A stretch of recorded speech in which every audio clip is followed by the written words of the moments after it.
kú ilé fún gbogbo ọkàn tó tún lórí ọ̀fẹ́ àti túmọ̀ wà lọ́sàn-án tòní àwa là á máa wá ẹ̀yin là á sì máa bá lágbára lọ́hùn kékeré ẹni tó lọ́ bá pamọ́ nǹkan lóyún nínú ewu ẹ̀jẹ̀ ká dúpẹ́ tiwa ẹ kú ilé lẹ́ẹ̀kan sí i ẹ̀ka ká sì máa kéré wa káàbọ̀ sórí ètò ọwọ́ agbára rẹ̀ eléyìí tó jẹ́ pé iléeṣẹ́ ìrìnsẹ̀ Temple of Fire and Miracle Ministry yẹn takò tí Jésù tí wọ́n ṣe òun gbọ̀wọ̀ fún tá a wá fi kalẹ̀ sí nọ́mbà 2123 ládùúgbò ìlú Yẹmí ní Yaba l'Ondo City Ondo State Nigeria bẹ́ẹ̀ ni lábẹ́ ìpè ẹ̀ẹ́ntolúwa pè ẹ̀ẹ́túnyàn tó ti ṣológo ẹ̀yàn bàbá wòlíì tẹ́ tí wọ́n bí ẹni mú owó bẹ́ẹ̀ máa ń gbọ́ bàbá owó agbára rẹ̀ ẹ̀ ti mọ̀ wọ́n àwọn náà ni ìránṣẹ́ náà láàyè Prophet James AYANFE Ayọ̀délé tí gbóyún pè ní bàbá ọwọ́ agbára rẹ̀ lẹ́yìn sọ fún wa pé lónìí bàbá tuntun wà ń kalẹ̀ pẹ̀lú òmìnira agbára yìí lónìí gẹ́gẹ́ bí ìṣe bàbá lónìí a ṣe kíni a tún gbádùn wọn gẹ́gẹ́ bí ìṣe wọn lọ́sọ̀ọ̀sẹ̀ ó dà ó ti di pé bàbá máa kí wa gẹ́gẹ́ bí ìṣe èmi àtọ́kùn ètò yìí mo máa pé ẹni lóhùn mi ò jọ mí ẹni jọ mí kò sì lóhùn mi ọ̀tọ̀lójó ẹ má fi wọn wẹ́ra wọn torí pé wọn jọra wọn Ologunde Micheal ló kọ mi tí gbogbo yín pè ní Mike Wonder ẹ kú kalẹ̀ ẹ kú àyè ẹ sì kú òsínmi òní ẹni kí n lọ kìlọ̀ gbé bẹ́ẹ̀ padà dé bàbá wòlíì wọ́n máa wọlé wọ́n sì máa kí wa amójú ẹ̀rọ mi ọyẹ́ lókè lọ́hùn káwọn tí ń bẹ̀ ń bẹ̀ ọwọ́ rẹ̀ amúlélé á padà bọ̀. ọ̀pọ̀lọpọ̀ èèyàn ní bẹ nínú ìgbèkùn tí ó sì mọ ọ̀nà àbáyọ ti dé báyìí o Jésù lọ́nà àbáyọ. ọwọ́ agbára tó fi dé bàbá lọ láàárọ̀ ọwọ́ agbára tó fi dé Àkàndé lẹ́yìn ọwọ́ agbára tó fi ti takú ti Jésù ọwọ́ agbára pé ayé mi dìde. tálẹ́ni náà tó ní okú ọ̀rọ̀ ní kúsàlẹ̀ ẹ̀yin ó ti di ọ̀dà ẹ̀yin ní òkùnkùn ẹ̀yin ní ẹ̀mẹ̀rẹ̀ ẹ̀yin ní ẹ̀mẹ̀rẹ̀ ẹ̀yin ní ẹ̀mẹ̀rẹ̀ máa bọ̀ wá sínú ìpàdé àdúrà tó ń wáyé ní gbogbo ọjọ́ Wednesday lọ́sọ̀ọ̀sẹ̀ tákòrí rẹ̀ jẹ́ ọwọ́ agbára rẹ̀ ṣe bí ọwọ́ agbára Ọlọ́run ló fi mú ọmọ Ísírẹ́lì jáde kúrò lóko ẹrú Íjíbítì ìwọ náà wà nírìírí agbára ńlá yìí nínú ìpàdé àdúrà gbogbo ọjọ́ Wednesday tó ń wáyé láago 9 àárọ̀ sí 12 ọ̀sán nínú gbọ̀ngàn ìjọ Temple of Fire and Miracle Ministry tá a mọ̀ sí takú ti Jésù tó wà ní 22/23 ìlú Yẹmí Street Yaba nílùú Ondo kí n lóko ẹrú àbí ìgbèkùn tó wà ìgbèkùn ẹ̀rọ ọmọbí ni àbí àìrá láàánú. ìgbèkùn àìsàn ni tàbí ti àlákàlà àmúbọ̀ ni tàbí àìní Jésù ṣetán láti mú ọ jáde o ìwọ náà máa bọ̀ Prophet James AYANFE Ayọ̀délé ní alákòóso gbogbogbò Ọlọ́run á sì lò wọ́n láti gbàdúrà fún ọ ó sì gba ìtúsílẹ̀ Jésù ni Olúwa. Ọlọ́run Prophet James AYANFE Ọlọ́run takú ti Jésù Ayọ̀délé o fọwọ́ agbára gbé ayé mi sókè o fọwọ́ agbára wá tún ayé mi ṣe o fọwọ́ agbára tó fi dé bàbá lọ láàárọ̀. Eléṣẹ́ o eléṣẹ́ eléṣẹ́ o èrò tọ́ta gbà lórí rẹ̀ eléṣẹ́ mo ti ní Jésù lólúwa eléṣẹ́ kò gbọ́dọ̀ ṣe rárá eléṣẹ́ o eléṣẹ́ lórúkọ Jésù o eléṣẹ́ o eléṣẹ́ o èrò tọ́ta gbà lórí rẹ̀ eléṣẹ́ àti ní Jésù lólúwa eléṣẹ́. Praise the Lord. Hallelujah. Arúgbó ọjọ́ agbẹ́yìnga nítorí pé ń bẹ láàyè síbẹ̀. Agbẹ́yìnga fún ọjọ́ ìsinmi òní. Adúpẹ́ lórí gbogbo ojú. Adúpẹ́ lórí gbogbo ọkàn. Adúpẹ́ lórí gbogbo ojú tó ń wò wá káàkiri gbogbo àgbáláyé. Mo gbàdúrà lórúkọ Jésù olùgbàlà ọfà ayé kò ní bá. Àmín. Ó ti rí bẹ́ẹ̀ o. Àmín. Jésù Olúwa wa. Àmín. Ó lóhun tí mo gbọ́ tó já mi láyà. Ó lóhun tí Olúwa bá mi sọ tó bà mí lẹ́rù. Olúwa sọ fún mi pé kí n wo bí àwọn òkùnkùn ṣe ń ba ayé aláyé jẹ́. Kí n wo bí àwọn ènìyàn ìkà bí wọ́n ṣe mú kádàrá tí wọ́n ń ba kádàrá ayé jẹ́. Kí n wo bí àwọn tó ní ògo bí wọ́n ṣe ń pa ògo lára, kí n wo bí àwọn tí wọ́n ń ṣiṣẹ́ ògo bí wọ́n ṣe ń fi ògo dóná. Ẹ̀rù Ọlọ́run bà mí nígbà tí Olúwa fún mi ní ìfihàn láàyè. Olúwa wá ní sọ fún gbogbo àwọn orílẹ̀-èdè bí a ṣe máa fi agbára Ọlọ́run bà gbogbo agbára àwọn òkùnkùn yẹn jẹ́. Ibẹ̀ ni ẹ̀kọ́ ti jáde wá, bíba iṣẹ́ òkùnkùn jẹ́, bíba iṣẹ́ òkùnkùn, bíba iṣẹ́ wọn jẹ́ nínú ìrìn àjò rẹ, lórí ìgbéyàwó rẹ, lórí àwọn ọmọ rẹ, lórí ẹbí rẹ, lórí àkọ́bí ẹ, lórí àkọ́bí ọmọ, lórí ìkejì, lórí ìkẹta, lórí ògo rẹ. Olúwa ní kí n yànnàná ẹ̀ léni. Ẹja kọjá lọ sínú Bíbélì, ẹja lọ tú ohun tí Bíbélì sọ níbẹ̀. Ìrìn àjò Bíbélì tó sọ ohun tó sọ, yes. Mo ń kà nínú ìwé Exodus chapter 18. Ẹja wo verse 22. Exodus 18:22. Yes. Kí wọn kí ó sì máa ṣe ìdájọ́ àwọn ènìyàn nígbàkúùgbà. Olúwa sọ fún mi pé ẹ̀kọ́ wọn bí a ṣe máa ṣe ìdájọ́ àwọn ènìyàn ní gbogbo ìgbà. Yes. Yóò sì ṣe. Yes. Yóò sì ṣe. Gbogbo ẹjọ́ ńlá ni kí wọn kí ó máa mú tọ̀ wá wá. Yes. Ṣùgbọ́n gbogbo ẹjọ́ kéékèèké ni wọn kí ó máa dá. Yóò sì rọrùn fún ìwọ tìkálára rẹ. Praise the Lord. Hallelujah. Ọlọ́run gbé iṣẹ́ lé àwọn wòlíì lọ́wọ́ láti máa ṣe àkóso ìrìn àjò gbogbo tí a fẹnu bà yìí. Àwọn àtẹjọ́ kéékèèké, àtòun ńláńlá, àtòun tó le, àtòun tí kò sí ojútùú. Ọlọ́run fún wa ní agbára láti yànnàná ẹ̀, láti sọ fún ìran ènìyàn bá a ṣe rìn lórúkọ Jésù. Á dára fún ọ. Àmín. Tó náà ẹja wo Bíbélì wa nínú ìwé ẹkún Jeremiah, Lamentation chapter 5. Ẹja wo orí 5, ẹja wo tí ẹsẹ̀ ìkeje àti ẹsẹ̀ ìkẹjọ sọ. Àwọn bàbá wa ti ṣẹ̀. Bàbá wa ti ṣẹ̀. Wọn kò sì sí. Wọn ò sí mọ́. Àwa sì ń ru àìṣedédé wọn. Àwa ru ẹ̀ṣẹ̀ àwọn bàbá. Àwa ru àìṣedédé wọn. Àwa ru kiri. Yes. Àwọn ẹrú ti jọba lórí wa. Ẹrú ti jọba. Wọ́n ti jọba o. Yes. Ẹnikẹ́ni kò sì lè gbà wá kúrò lọ́wọ́ wọn. Kò sí ẹnikẹ́ni tó lè gbà wá kúrò lọ́wọ́ wọn. Àwọn ẹni ìkà ènìyàn, àwọn alágbára bí òkùnkùn ayé yìí, àwọn ẹ̀mí búburú ojú ọ̀run, báwo ló ṣe fẹ́ gba agbára wọn jẹ́ lórí àwọn ọmọ rẹ ọkùnrin, lórí àwọn ọmọ rẹ obìnrin, lórí ìwọ gangan màmá, lórí ìwọ bàbá, bíba iṣẹ́ òkùnkùn jẹ́ lórí àwọn àkọ́bí, lórí ìwọ gangan. Olúwa ní kí n fún ọ ní gbogbo ìrìn àjò bó ṣe rìn nínú ọdún yìí, bó ṣe rìn bí oṣù kẹta ṣe ń parí lọ, bó ṣe rìn tó fi gba ara rẹ lọ́wọ́ àwọn òkùnkùn tó ń bá ọ fà á, lọ́wọ́ àwọn tí ò jẹ́ kó lóyún fún ìgbéyàwó, lọ́wọ́ àwọn tí ò jẹ́ kó ní ọkọ, lọ́wọ́ àwọn tó ní ìgbéyàwó kó di èèwọ̀ nínú ìran yẹn. Mo gbàdúrà pé lórúkọ Jésù Olùgbàlà ipa àwọn nínú ayé rẹ iná Ọlọ́run jó dà. Àmín. Mo ń kà nítorí pé nínú ìwé Jeremiah, nínú ìwé ẹkún Jeremiah yẹn orí 5 yẹn, ẹ jẹ́ ká wo ohun tí ẹsẹ̀ ìkẹjọ sọ, verse 8. Yes. Àwọn ẹrú sì ń jọba lé orí wa. Gbàgbọ́ o, òun ló fà á. Gbogbo ibi tó yẹ kó ti gbọ́wọ́ sókè, gbogbo ibi tó yẹ kí ilẹ̀kùn ti ṣí, wọn ò gbà.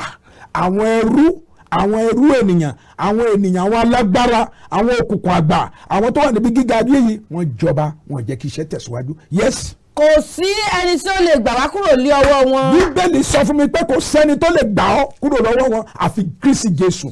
Kò sí agbára tó lè gbà wá, kò sí agbára tó lè tú ọ sílẹ̀ àfi agbára Jésù Kristi. Bíbélì sọ wípé a ti fún wa ní orúkọ kan tó ta gbogbo orúkọ lọ, ní orúkọ Jésù Kristi, kí gbogbo egungun máa wọlẹ̀, gbogbo ahọ́n kó jẹ́wọ́ Jésù ní Olúwa àti Olùgbàlà. Kò sẹ́ni tó lè gbà lọ́wọ́ wọn. Yes. Kò sí o. Nínú ewu ẹ̀mí ni àwa wà. Nínú ewu ni ẹ̀mí rẹ wà. Hey! Nínú ewu ni iṣẹ́ rẹ wà. Nínú ewu ni ìgbéyàwó yẹn wà. Wọn ò jẹ́ kí nǹkan kan tẹ̀síwájú. Yes. Nítorí idà ti aginjù wá. Idà aginjù ló ti wá o. Wọn ò jẹ́ kó ṣiṣẹ́ kankan. Torí pé ohun gbogbo tó dáwọ́ dúró yẹn ewu ni gbogbo ẹ̀ sà. Yes. Àwọn wá pọ́n gẹ́gẹ́ bí àrọ̀ nítorí gbígbóná ìyànwó náà. Wọ́n tẹ àwọn obìnrin lé ògo ní Síónì. Yes. Àwọn wúndíá ní ìlú Júdà. Hey. A so àwọn ìjòyè rọ̀ nípa ọwọ́ wọn. Àwọn ìjòyè, àwọn ológun ọmọ, wọ́n so wọ́n rọ̀ nípasẹ̀ ọwọ́ wọn ni. Ìgbéyàwó tí ò tẹ̀síwájú ọwọ́ wọn ló ti wá.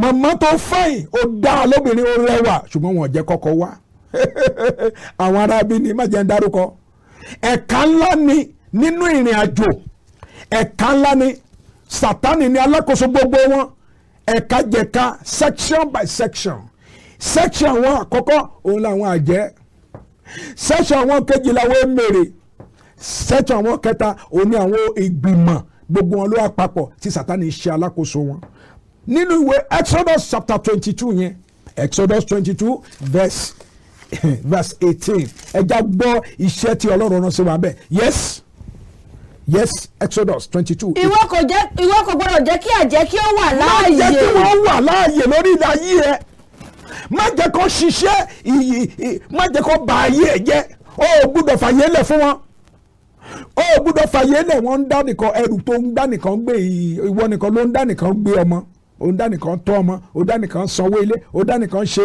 ó ṣe wáyé kó gba agbára kó bẹ Ọlọ́run kọ́ Ọlọ́run ó gba agbára wọn lọ́wọ́ ẹ̀ wọ́n ti bà ayé jẹ́ wọ́n ti bà ìlú jẹ́ wọ́n ti bà orílẹ̀-èdè jẹ́ wọ́n ti da gbogbo kan rú gbọ́ màmá tó ń gbọ́ mi ẹ̀mí mímọ́ Ọlọ́run ní kí n sọ fún ẹ pé òun á já ọgbà lọ́wọ́ wọn. àmín. mo ní Ọlọ́run kí n sọ fún ẹ pé òun á já ọgbà lọ́wọ́ wọn. àmín. wọ́n ti fi ayé àwọn ẹlòmíràn ṣe pàṣípààrọ̀ wọ́n ti gbé táyé wọ́n ti gbé sí Kẹ́hìndé wọ́n ti gbọ́wọ́ ọ̀tún wọ́n ti gbé sósì wọ́n ti da gbogbo nǹkan rú. o nílò ẹnìkan o nílò agbára Kristi Jésù o nílò ẹ̀mí mímọ́ láti kó dá sí ọ̀rọ̀ rẹ.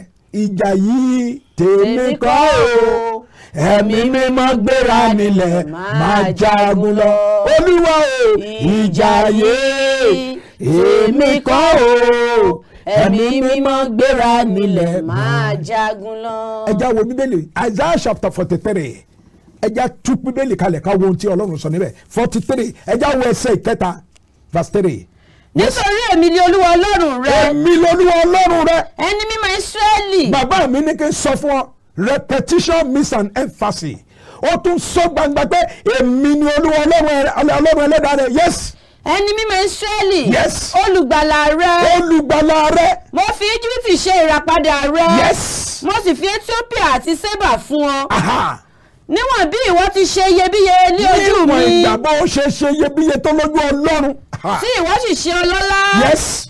èmi sì fẹ́ ọ. èmi fẹ́ ọ. nítorí náà èmi ò fi ènìyàn rọ́pò rẹ. àwọn tó ní ọ lára Ọlọ́run lòun á fi wọ́n ṣe pàṣípààrọ̀. àmín. gbogbo àjẹ́ tó ní ọ lára gbogbo òkùnkùn tó ń da ilé rẹ rú àwọn tó gba iṣẹ́ yẹn tó jẹ́ kí iṣẹ́ rẹ tí gbogbo ẹ ti fún ẹ Ọlọ́run á fi ẹ̀mí rẹ á fi rọ́pò gbogbo á fi pàṣípààrọ̀ ní tó bá ní Kristi Jésù yes.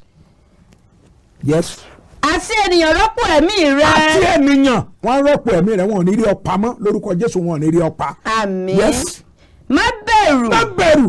nítorí èmi wà pẹ̀lú rẹ. Ọlọ́run náà wà pẹ̀lú ẹ. èmi ò mú irú ọmọ rẹ la ìlà oòrùn wá. Ọlọ́run á gbé gbogbo àwọn ọmọ rẹ á kó wọn jọ á gbé ìṣerere á gbé owó wá á gbé ìfọ̀kànbalẹ̀ á gbé àlàáfíà lẹ̀kùn á ṣí nítorí pé àwọn tó ti àfẹ́gbà kọ́kọ́rọ́ lọ́wọ́ wọn lé ní. yes. èmi ò sàn ọ́ jọ láti ìwọ̀ oòrùn wá. yes.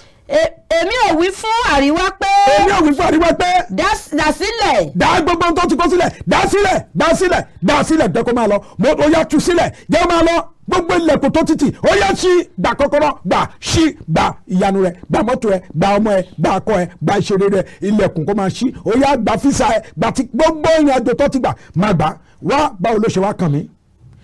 There is a mandate. God gave me a divine mandate. àrùn mi ní iṣẹ́ sáà ohun tó kàn mí níbẹ̀ iṣẹ́ tí agbélé mi lọ́wọ́ ló ń ta mí lára ìrìn àjò tí agbélé mi lọ́wọ́ ló ń ta mí lára nínú ìwé Isaiah chapter 62 Isaiah chapter 62 there is a mandate Ọlọ́run gbé iṣẹ́ lé mi lọ́wọ́ ó rán mi níṣẹ́ sí gbogbo ojú tó wò mí ó rán mi níṣẹ́ sí ìwọ ikọ̀ àtìríjú àwọn ayé wọ́n ti gba iṣẹ́ ìránṣẹ́ yẹn wọ́n ti bàjẹ́ wọ́n ti pa gbogbo ẹ̀ lára wọ́n ti dá nǹkan rú wọ́n ti yes 62 ẹja wo ẹsẹ̀ kẹfà yes.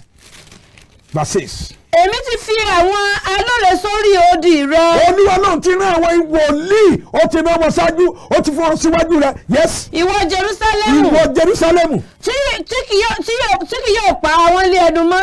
ó lè pa wọ́n lẹ́nu mọ́.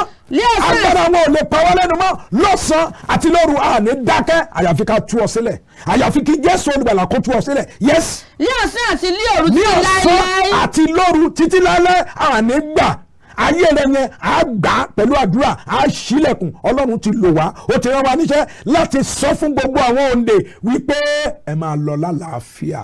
Yes. ẹ̀yin tí ń ṣe ìránṣẹ́ Olúwa. ẹ̀yin tó jẹ́ wòlíì Olúwa àti gbé iṣẹ́ ńlá lé wa lọ́wọ́. ẹ má ṣe dákẹ́. Olúwa ní má má ṣe àyànfẹ́ ìwọ gbọgbẹ́ mi ló bá sọ̀rọ̀, má má dákẹ́. Àwọn ló tọ́ mi lára o tí mo fi ń sọ̀rọ̀ pẹ̀lú oògùn. Òun ló tọ́ mi lára wípé kì í ṣe bó ṣe wà ló ṣe kú. Màmá wàá bímọ ẹ bó ti wù kó le tó ẹrù tó ń dágbé àgbérùgbésọ̀ yẹn lórúkọ Jésù olùgbàlà ẹrù yẹn á kúrò níbẹ̀. Àmín. Gbogbo ẹrù tí kì í ṣe tirẹ̀, ẹrù tí ayé dìlé ẹ lórí, ẹrù àìlọ́kọ, ẹrù àìbímọ, Ọlọ́run lòun á gbé abọ́ gbẹrù ẹ. Àmín. Lórúkọ Jésù olùgbàlà ìwọ náà ní ẹ̀rí kan o. Àmín. Ìwọ lẹ̀rí kan o. Àmín. Gbogbo tó ń kọ́ máa lẹ́ gbàgbọ́ pé gbogbo ipá òkùnkùn ó gbọ́dọ̀ dópin nínú ayé rẹ̀. Àmín. Ikù tó ń gbá máa dúró òwò iṣẹ́ tọ́lọ́run ṣe níbẹ̀ ni. Ìbáṣepọ̀ tọkọ-tìyàwó láàrin ìṣẹ́jú díẹ̀ ọmọ á wọbẹ̀. Oyún á máa develop gradually díẹ̀díẹ̀ ọmọ á jáde, ọmọ á bẹ̀rẹ̀ sí dìde díẹ̀díẹ̀ ọmọ á tún di bàbá tó ń bímọ. Eléyìí àṣírí ló jẹ́ fún àwọn ènìyàn. Òkùnkùn ò ní agbára lórí ẹ. Màmá má tún sọkún mọ́, ẹkún ò tọ́ sí ọ. Ọlọ́run sọ fún mi pé kí n sọ fún ẹ pé ohun tó ṣe Ọlọ́run ti gbé wòlíì rẹ dìde láti ràn ọ́ lọ́wọ́, láti gbàdúrà, láti já àjàgà, gbogbo àjàgà tí a fi dè ọ́ nílé ọmọ, níbi iṣẹ́ rẹ, promotion tí wọ́n gbà kó bọ́ sí. Jésù olùbàdàn ní kí n sọ fún ẹ pé Ọlọ́run á yọ̀ǹda rẹ̀ fún ẹ. Àmín. Nínú ìwé Éfésù ká tó parí ẹjá wo Éfésù yẹn, ìwé Éfésù orí 6 tí n bá ti ń ka ẹsẹ̀ ọkàn mi á balẹ̀ màá ń pé àmọ́ ní ìrètí lọ́dọ̀ Ọlọ́run Olódùmarè. Ìwé Éfésù orí 6 ẹjá wo ẹsẹ̀ 10 ó sọ àwọn kan tó ń ṣẹlẹ̀ bẹ́ẹ̀. Yes pastor. lákòótán ara mi. lákòótán ara mi. ẹ jẹ́ alágbára nínú Olúwa. alágbára ni kò jẹ́ o. má bẹ̀rù wọn, má bẹ̀rù àwọn arábí mọ́, má bẹ̀rù wọn, má sọkún mọ́, jẹ́ alágbára. àti nínú agbára ipá rẹ̀. àti nínú agbára ipá rẹ̀. ẹ gbé gbogbo ìhámọ́ra Ọlọ́run wọ̀. gbogbo ìhámọ́ra Ọlọ́run ni kò gbé wọ̀. Yes. kí ẹ̀yin kí ó lè kọjú ìjà sí àrékérekè èṣù. kó o bá lè kọjú ìjà sí àrékérekè èṣù. nítorí pé kì í ṣe ẹ̀jẹ̀ àti ẹran ara lẹ̀ àwa bá jìjà kì í kájù. ṣe ẹ̀jẹ̀ ara rẹ àti ẹ̀jẹ̀ àtẹran ara kì í ṣe òun ló bá ọ fà á. Yes. ṣùgbọ́n àwọn ìjòyè. àwọn ìjòyè. àwọn ọlọ́lá. ọlọ́lá. àwọn aláṣẹ ibi òkùnkùn ayé yìí. ẹ já dúró bẹ́ẹ̀ torí àkókò wa lórúkọ Jésù ọfà ayé ò ní bá ọ. Àmín. gbọ́ mi àgbàdúrà lẹ́ni àdúrà àkọ́kọ́ sáré kọ sílẹ̀ sọ pé Olúwa. Olúwa. ìyà tí mo jẹ lọ́wọ́ wọn tó. ìyà tí mo jẹ lọ́wọ́ wọn tó. Olúwa fàánú rẹ̀ tú mi sílẹ̀. Olúwa fàánú rẹ̀ tú mi sílẹ̀. sọ pé Olúwa ìyà tí mo jẹ lọ́wọ́ wọn tó. Olúwa ìyà tí mo jẹ lọ́wọ́ Olúwa wọn tó. fàánú rẹ̀ tú mi sílẹ̀. Olúwa fàánú rẹ̀ tú mi sílẹ̀. Ó yá sọ́dàdúrà ní orúkọ Jésù. ẹ̀mí mímọ́ ẹ̀mí mímọ́ ìyà tí mo jẹ tó jẹ lọ́wọ́ àwọn ará bí lọ́wọ́ àwọn àjẹ́ lọ́wọ́ àwọn ènìyàn ìka Olúwa fàánú tú mi sílẹ̀. Jésù Olúwa wa. ẹja kọjá lọ sí iṣẹ́ ìránṣẹ́ ti ọ̀sẹ̀ tó kọjá ká ló wo bí Ọlọ́run ṣe ṣiṣẹ́ agbára nínú ètò ọwọ́ agbára rẹ̀. Ọlọ́run tó ṣe ń tẹ́lẹ̀ lọ́wọ́.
Ìwọ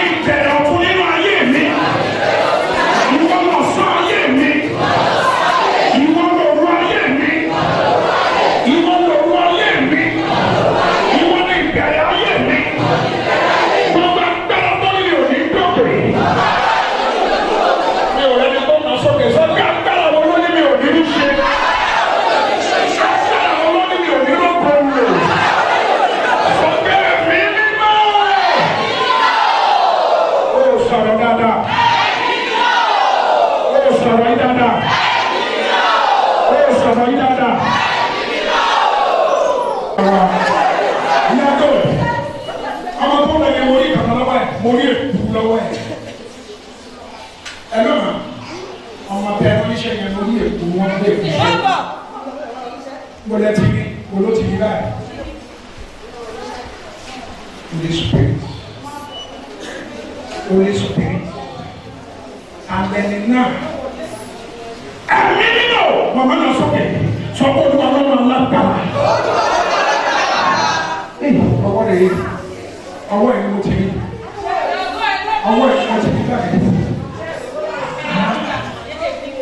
Ọwọ́ ẹ̀. Ọwọ́ ẹ̀. Wọ́n sọ pé wọ́n tó sọ pé èkú ni mo yí lọ́wọ́ ẹ̀. Wọ́n ṣe wọ́n fi èkó sí. Alẹ́ ni with this person. Alẹ́ ni yẹn. Alẹ́ ni yẹn. Alẹ́ ni yẹn. Alẹ́ ni yẹn. Alẹ́ ni yẹn. Alẹ́ ni yẹn. Holy Spirit. Gbogbo ìdúró ayé. Ọmọ wòle ẹ̀kọ́ wọlé yóò súnmọ́ àdúrà báyìí. Kí ló dé? Ntí mo ní yóò dá gbàgbà. Wọ́n ló ti dé ìkújẹ lọ́wọ́ ẹ̀kọ́ la. Ìwọ gbàrà ìkújẹ lọ́wọ́ lọ́wọ́ yìí. Báyìí ta kó ilé omi yẹn. Kẹ́kẹ́ bẹ́ẹ̀ náà lọ́wọ́ lọ́wọ́ yìí. Gbogbo tí a lè ṣe sí ọmọ yìí lára. Láti fi àmì sí lára. Láti fi àmì ayé sí lára. Láti fi àmì ikú sí lára.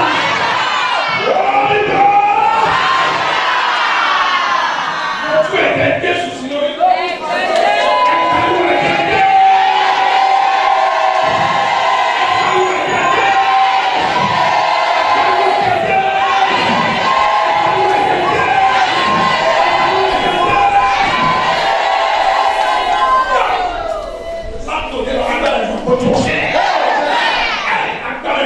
Holy Spirit, Holy Spirit, Holy Spirit, Holy Spirit, Holy Spirit. Go, go, go, go. That's for the last time. I deliver you now in the mighty name of Jesus. One to go, one to go, one to go, one to go. Out, out. Your time is up. Your time is up. Your time is up. I destroy your crown. I destroy your crown. I destroy your reign. Time is up. Leave this body now. Leave this body now and come back no more. One, let her enjoy her life. Let her enjoy the glory of God in her life. You are free forever and ever. In Jesus' mighty name we pray. Go! Go! Fire of Holy Ghost! Fire of Holy Ghost! Fire of Holy Ghost! Go! Go! Go! Go! Go!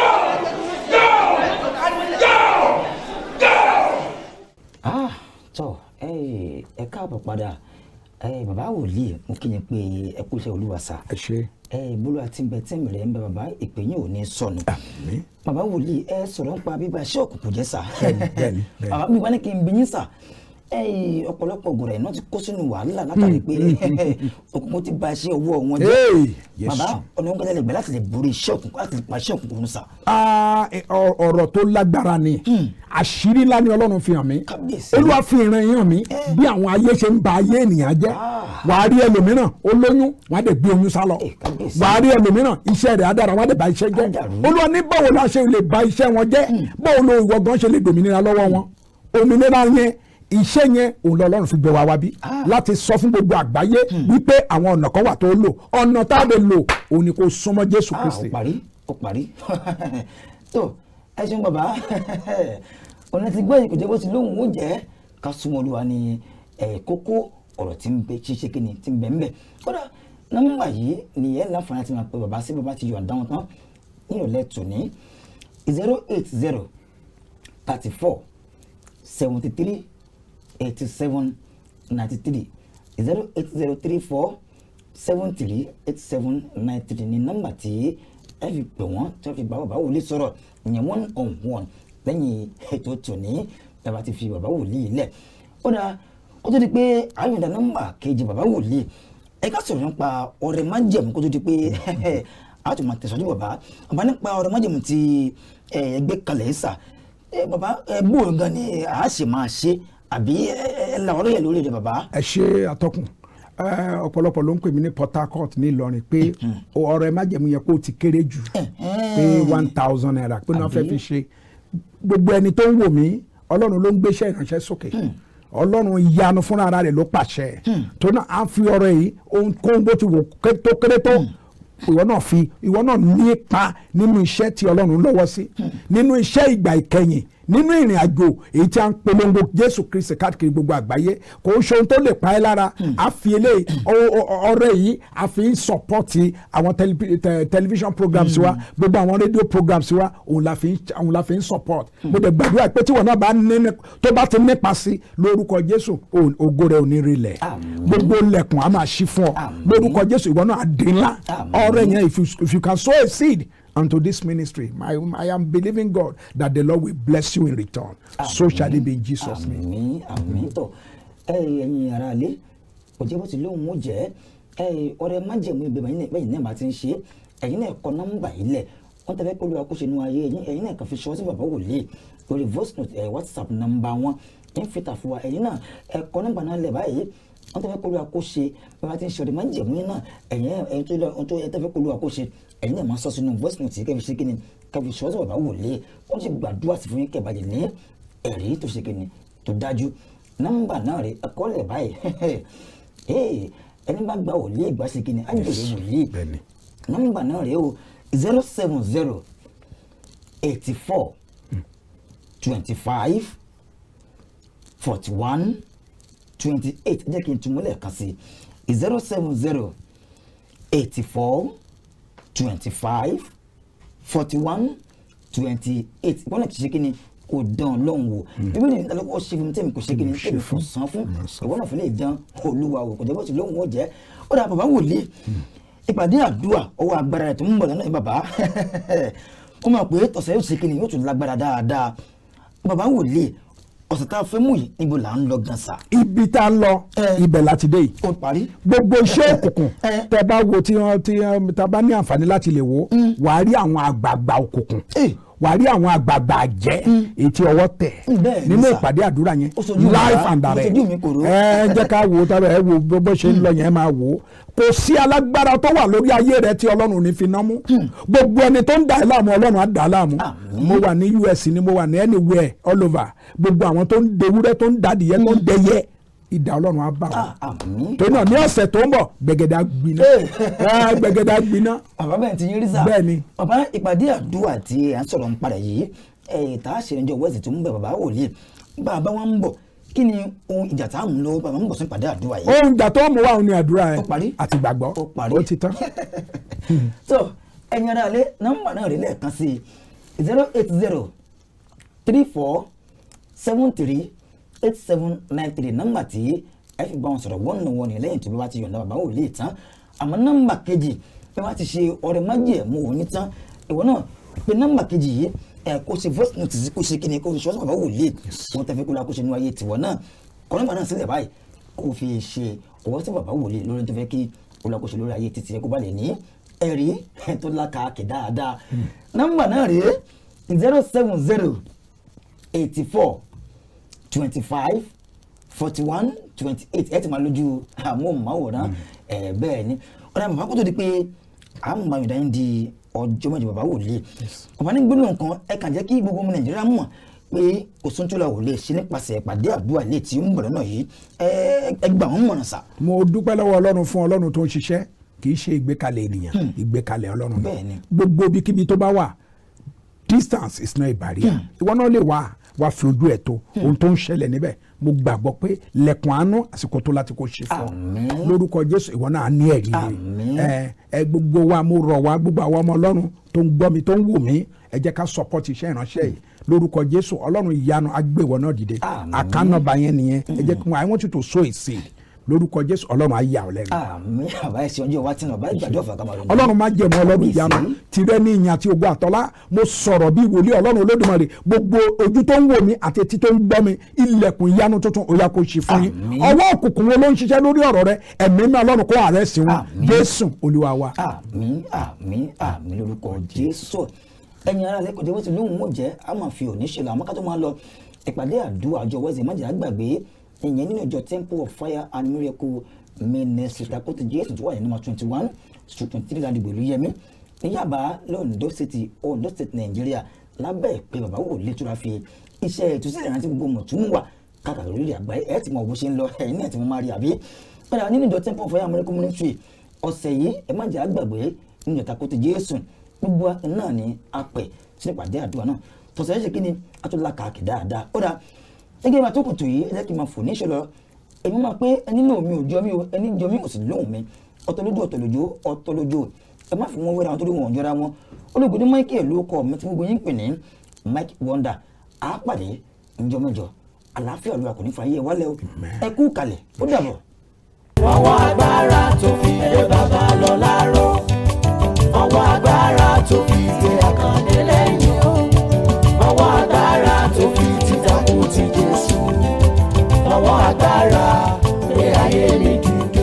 ọwọ́ agbára Ọlọ́run dé láti tú àwọn òǹdè sílẹ̀ láti gbàlà láti wòsàn àti láti fà ó dìde kúrò nínú ipò òṣì àgàn àìní àìríṣe àti àìlè dá nǹkan rẹ̀ ṣe nínú ìpàdé àdúrà tó gbóná girigiri tákòrí rẹ̀ ń jẹ́ ọwọ́ agbára rẹ̀ his mighty hand nínú ìjọ Temple of Fire Miracle Ministry aka takuti Jésù tó wà ní nọ́mbà 2223 ìlú Yemi Street Yaba Ondo City níbi tí Ọlọ́run ti ń lo ikọ̀ rẹ̀ Prophet James Àyànfẹ́ Ayọ̀délé Fábẹ́kú láti fàdúrà fógun ayé rẹ̀ tútù pàdé bàbá wa wòlíì Prophet James Àyànfẹ́ Ayọ̀délé lórí ìkànnì KAFTAN TV Yorùbá Startimes channel 132 DTT tàbí 482 DTH ní gbogbo ọjọ́ ìsinmi Sunday láago 6 ìrọ̀lẹ́ fún àlàyé ẹ pè sórí 08034738793 ọwọ́ agbára rẹ̀ ti ìjọ Temple of Fire and Miracle Ministry tọ̀sẹ̀ yìí yóò tún lágbára jù.